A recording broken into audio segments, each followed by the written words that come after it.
Hey guys, this is Mama Made. I have the save coupon insert that's coming on Sunday, November the 21st, 2021. It's really small, but there are a few coupons that might come in handy.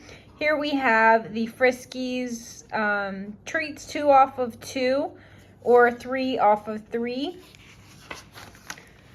The Tums and Nexium, we have 75 cents off of 1, $1.50 off of 2. 2 off of the Nexium or 5 off of the Nexium. That's only valid for 2 weeks.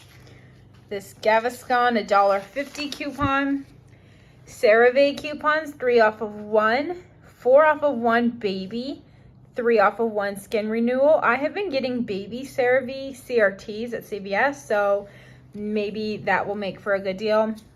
I can't believe it's not butter, $1 off of 2 or 50 cents off of the sticks. That coupon will probably double if you have a grocery store that doubles. And then we just have Family Dollar. And this is the last coupon. The back page is an ad. Valazor, whatever that is, I'm not even sure, but there's a $3 off coupon.